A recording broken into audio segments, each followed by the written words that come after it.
Hi, everyone. Good afternoon from the eastern United States. Hello to everybody, wherever you are, in the east, the west, across the Atlantic in Europe, wherever you may be. Welcome to our Farmer Boy reading for Wednesday. Wednesday, yes, Wednesday, the 8th of April, 2020.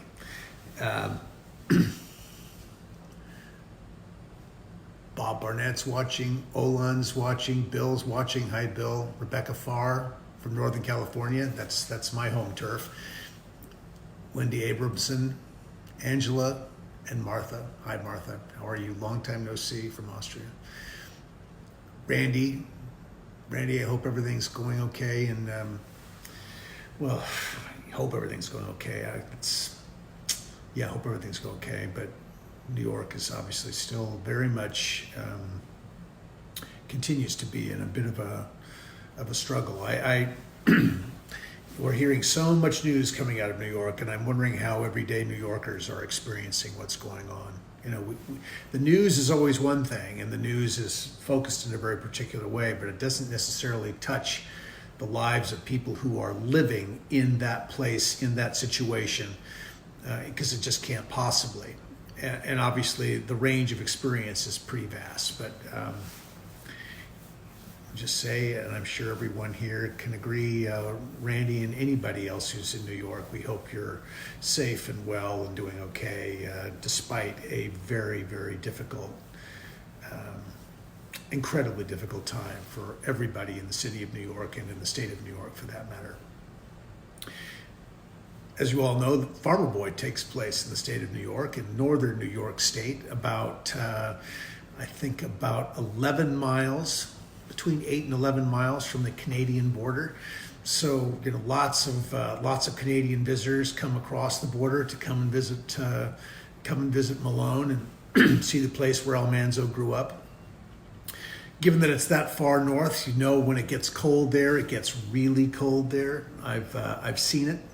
Felt it when it really gets brisk and cold in that part of the country, and that's cold that if you don't live there and know what that is, you just really can't appreciate how cold can be. It's just incredible. It can cut through you like a knife. At least it feels like it can cut through you with a knife. We're going to read 2 chapters today in Farmer Boy. We left off where we know that winter is coming, and Almanzo and Eliza Jane and Allison Royal all have their new shoes, and the Eliza Jane Royal and Alice have gone back to the academy, and Almanzo's at home. And Father poses to him the idea that they would go into the forest and find the wood to build a bobsled, and so a little bobsled for Star and Bright to pull. So. This chapter, the little bobsled. Here we go. Snow was falling next morning when Almanzo rode with Father to the timber lot. Large feathery flakes made a veil over everything, and if you were alone and held your breath and listened, you could hear the soft, tiny sound of their falling. Father and Almanzo tramped through the falling snow in the woods, looking for straight, small oaks. When they found one, Father chopped it down. He chopped off all the limbs, and Almanzo piled them up neatly. Then they loaded the small logs on the bobsled. This is Father's bobsled, which is a much bigger bobsled. After that, they looked for 2 small crooked trees to make curved runners. The runners are the part of the sled that sits on the snow and allows the sled to slide easily over the snow. They must be 5 inches through and 6 feet tall before they begin to curve. It was hard to find them. In the whole timber lot, there were no 2 trees alike. You wouldn't find 2 alike in the whole world, son, Father said. Not even 2 blades of grass are the same. Everything is different from everything else if you look at it. They had to take 2 trees that were a little alike. Father chopped them down, and Almanzo helped load them on the bobsled, and then they drove. I've lost connection there for a minute, but it's come back. That afternoon, Father and Almanzo made a little bobsled on the big barn floor. Imagine that. In the afternoon, they're going to make a bobsled. I think that's quite extraordinary. First, Father hewed the bottoms of the runners flat and smooth. So, who knows what hewed means? So, hewed is when a log comes off the tree grows and it's round. Well, when you hew the log, you're cutting a flat edge on the log. Now, someone may have a more expert explanation for it, but hewing is cutting a flat surface out of the log. First, Father hewed the bottoms of the runners flat and smooth, clear around the crook of their turned up front ends.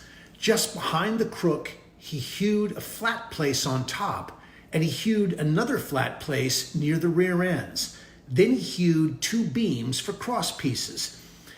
You're going to find this is a very, there are not a lot of pictures here that explain this. So you're really going to have to use your imaginations to follow what's happening here. But we all know what a sled looks like. Most of us probably know what that is. There is a picture at the end, which I'll show you. But you have to use your imagination to imagine what Father's doing to build this. So, then he hewed 2 beams for cross pieces. He hewed them 10 inches wide and 3 inches high and sawed them 4 feet long. They were to stand on edge. He hewed out their corners to fit under the flat pieces on top of the runners. Then he hewed out a curve in their underneath edges to let them slip over the high snow in the middle of the road. He laid the runners side by side 3.5 feet apart, and he fitted the cross beams on them, but he did not fasten them together yet. He hewed out 2 slabs 6 feet long and flat on both sides. He laid them on the cross beams over the runners. Then with an auger is like a drill. I think that's what, is it like a drill? It is like a drill because it's cutting down into the wood, but I'm trying to think if it creates a square hole or a round hole. Let's keep listening.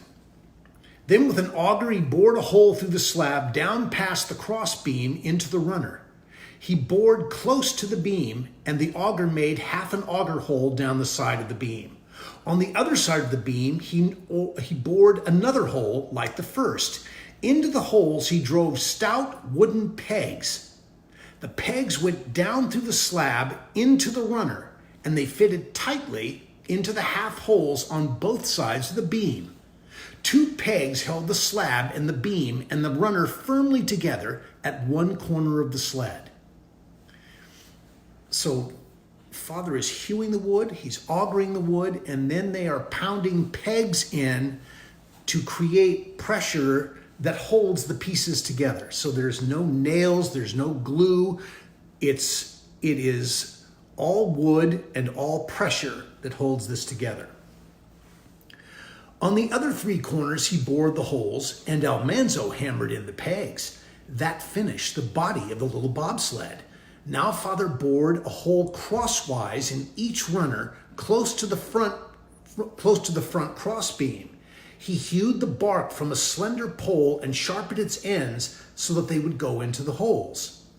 Almanzo and Father pulled the curved ends of the runners as far apart as they could, and Father slipped the ends of the pole into the holes.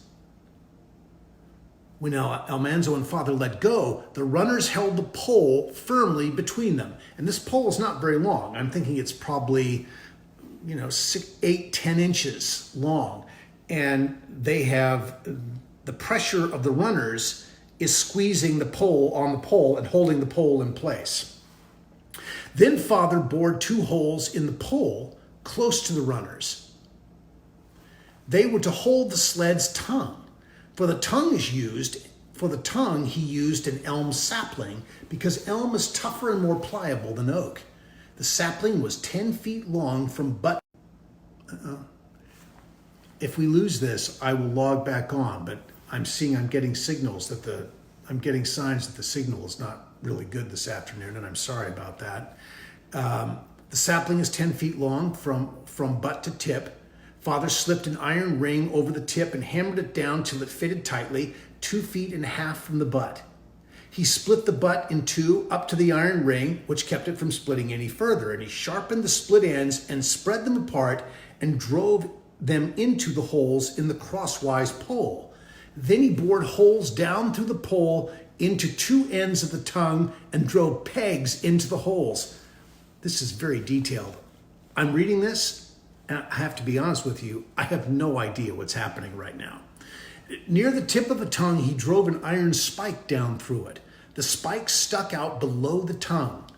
The tip of the tongue would go into the iron ring in the bottom of the calf's yoke, and when they backed, the ring would push against the spike, and the stiff tongue would push the sled backward. Okay, so here finally is a picture of what they've been making. This is Almanzo's bobsled. I mean, you can sort of see that it's really it's basically beams is what makes this bobsled, because the intention of it is not necessarily to ride on, but to put logs on, to haul logs, small logs in his case, in Almanzo's case, to haul small logs from the forest. Now the bobsled was done. It was almost chore time, but Almanzo did not want to leave his little bobsled until it had a wood rack, so Father quickly bored holes down through the ends of the slabs into the cross beams, and into each hole Almanzo drove a stake 4 feet long. The tall stakes stood up at the corners of the sled. They would hold the logs when he hauled wood from the timber. The storm was rising. The falling snow whirled and the wind was crying with a lonely sound when Almanzo and Father carried the full milk pails to the house that night. Almanzo wanted deep snow so that he could begin hauling wood with the new sled, but Father listened to the storm and said they could not work outdoors the next day.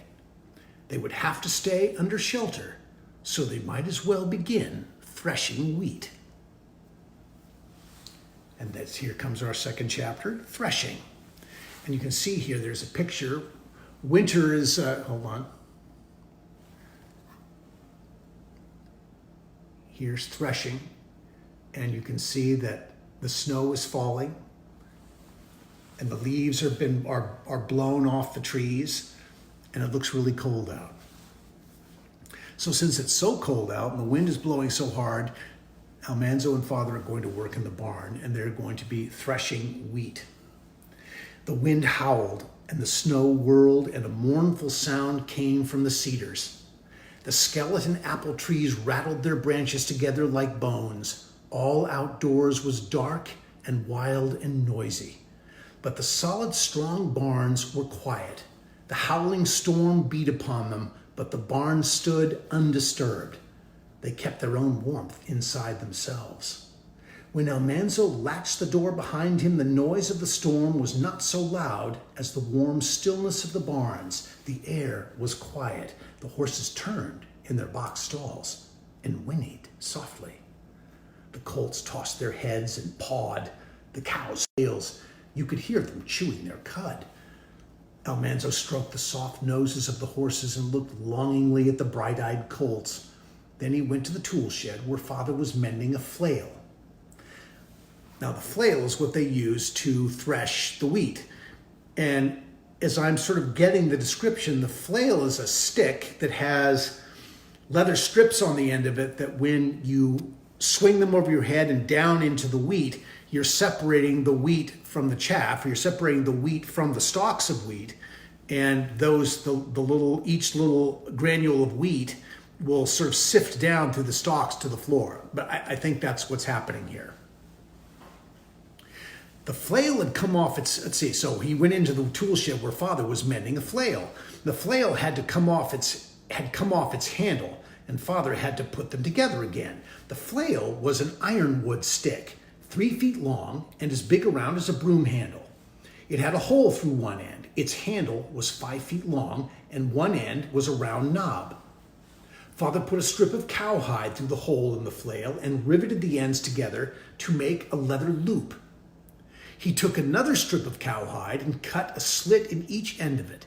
He put it through the leather loop on the flail, then he pushed the slits over the knobbed end of the handle. The flail and its handle were loosely held together by the 2 leather loops, and the flail could swing easily in any direction. Almanzo's flail was just like Father's, but it was new and did not need mending. When Father's flail was ready, they went to the south barn floor. There was still a faint smell of pumpkins, though the stock had eaten them all. A woodsy smell came from the pile of beech leaves, and a dry, strawy smell came from the wheat. Outside, the wind was screeching and the snow was whirling, but the south barn floor was warm and quiet. Father and Almanzo unbound several sheaves of wheat and spread them on the clean wooden floor. Almanzo asked Father why he did not hire the machine that did threshing. 3 men had brought it into the country last fall, and Father had gone to see it. It would thresh a man's whole grain crop in a few days. That's a lazy man's way to thresh, Father said. Haste makes waste, but a lazy man rather get his work done fast and do it himself. That machine chews up the straw till it's not fit to feed stock, and it scatters grain around and wastes it. All it saves is time, son. And what good is time with nothing to do? You want to sit and twiddle your thumbs all these stormy winter days? No, said Almanzo. He had enough of that on Sundays. They spread the wheat 2 or 3 inches thick on the floor. Then they faced each other, and they took the handles of their flails in both hands. They swung the flails above their heads and brought them down on the wheat. Father struck, then Almanzo's, then Father's, then Almanzo's. Thud, thud, thud, thud. It was like marching to the music on Independence Day. It was like beating the drum. Thud, thud, thud, thud. The grains of wheat were shelling from their little husks and sifting down through the straw. A faint, good smell came from the beaten straw, like the smell of the ripe fields in the sun. Before Almanzo tired of swinging the flail, it was time to use the pitchforks. He lifted the straw lightly, shaking it, then pitched it aside. The brown wheat grains lay scattered on the floor. Almanzo and Father spread more sheaves over it, then took up their flails again. When the shelled grain was thick on the floor, Almanzo scraped it aside with a big wooden scraper. All that day, the pile of wheat grew higher. Just before chore time, Almanzo swept the floor in front of the fanning mill. Then Father shoveled wheat into the hopper while Almanzo turned the fanning mill's handle. The fans whirled inside the mill. A cloud of chaff blew out its front, and the kernels of clean wheat poured out its side and went sliding down the rising heap on the floor. Almanzo put a handful into his mouth. They were sweet to chew and lasted a long time. He chewed while he held the grain sacks, and Father shoveled the wheat into them. Father stood the full sacks in a row against the wall. A good day's work had been done. "What say we run some beech nuts through?" Father asked. So they pitched beech leaves into the hopper, and now the whirling fans blew away the leaves, and the 3-cornered brown nuts poured out. Almanzo filled a peck measure with them to eat that evening by the heater. Then he went whistling to do the chores. All winter long on stormy nights there would be threshing to do. When the wheat was threshed, there would be the oats, the beans, the Canada peas. There was plenty of grain to feed the stock, plenty of wheat and rye to take to the mill for flour. Almanzo would harrow the fields. He had helped in the harvest, and now he was threshing. He helped to feed the patient cows, and the horses eagerly whinnied over the bars of their stalls, and the hungrily bleating sheep and the grunting pigs. And he felt like saying to them all, "You can depend on me. I'm big enough to take care of you all." Then he shut the door snugly behind him, leaving them all fed and warm and comfortable for the night, and he went trudging through the storm to the good supper waiting in the kitchen. And that's the end of our second chapter. You know, I don't know how many of you grew up in a country environment and know anything about this. I was sort of a summertime farmer boy when I was little. My family had what we call the ranch, in Northern California, just east of San Francisco, where my family grew up. And every summer we would go there and we would ride horses and we would do chores and we would just be together as a family. When I was a little boy, there was no electricity on the place. There was no hot water heater. Water had to be heated on the stove. We had coal oil lanterns and Coleman compressed gas lamps at night for light. And we would play, we would play dominoes and Parcheesi and Monopoly at night, and we would be read stories and all these things. And it was a really special time in our lives. And during the day, we all had jobs to do. We had to sweep decks, and we had to wash windows, and we of course had to make our beds or clean up our areas where our sleeping bags were, those kinds of things. And the great thing about that for all of us who were there is you develop a connection to the place. You develop a connection and attachment. You develop a pride in it, how it looks. You become a part of it. And as you give to it, it gives back to you in a personal kind of pleasure. And I was very fortunate as a little boy. My brother and sister and I were very fortunate to have this place to go to during the summers, and we continue to go to it now as we're all much older people, and it's being shared with my brothers and sisters' children and with their children, and a whole new group of grandchildren are coming along who will enjoy it as well. If you have the opportunity to give back to something, to a place, to your family, do it. These are powerful lessons that we get because we form attachments, and those attachments can carry us through our whole lifetimes, and they're important. They give us something and we give something back. Very special. And I think that's so much of what Farmer Boy is about, is everybody participating, everyone giving of themselves to the place to raise the crops, to care for the animals, and the place gives back. The place helps them survive. So those are good lessons to have. That's our reading for today. I'll be back tomorrow, and our first chapter that we'll start with is Christmas. It's one of my personal favorite holidays, and I'm sure one of many of our favorite holidays for those of us who are watching, and for those of you watching out there, Christmas is a big day. Have a good night. Take care of yourselves. I say it every day, but I'll say it again. Wash your hands. Wear your masks.